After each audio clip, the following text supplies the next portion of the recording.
Dukkan wata uwa ta gari za ta yi iyayenta wajen taimakon ɗanta akan ya kyautata wa matarsa, domin yin hakan ne kaɗai zai tabbatar da kasancewar ta uwa ta gari kuma sarka ta gari a wajen 'yar da kuma iyayen 'yar wato matar ɗanta.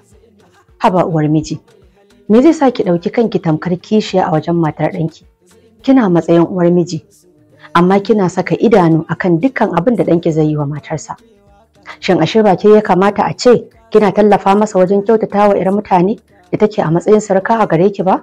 A wannan zamanin da muke ciki, da yawa daga cikin iyaye da suka zama sarkan wasu, wanda 'yar wani take auren ɗansu, sukan mai da kansu tamkar kishiya a wajen matar ɗa.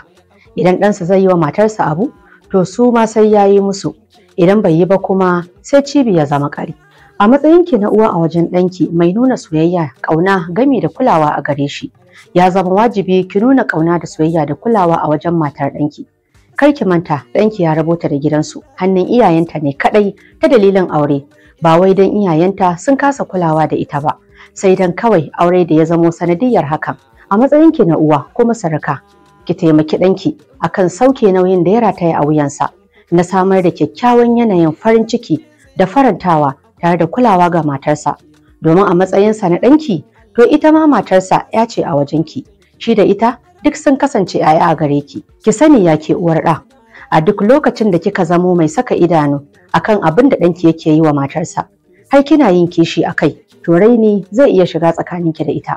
A maimakon haka, ki zamo mai ƙarfafa masa gwiwar kyautata mata, ta yadda ita ma za ta riƙa kallon ki a matsayin uwa ta gari a wajenta, kuma ta yi miki biyayya tare da bautawa ta dalilin ɗanki da ƙaunar da kike nunawa a gare ta. Ki zamo sarka ta ƙwarai kuma jajirtacciyar uwa da za ta yi faɗa da rashin sauke nauyin da ya rataya a wuyan ɗanki akan matarsa, ba wai ki zamo mai hana ɗanki kyautata wa matarsa ba.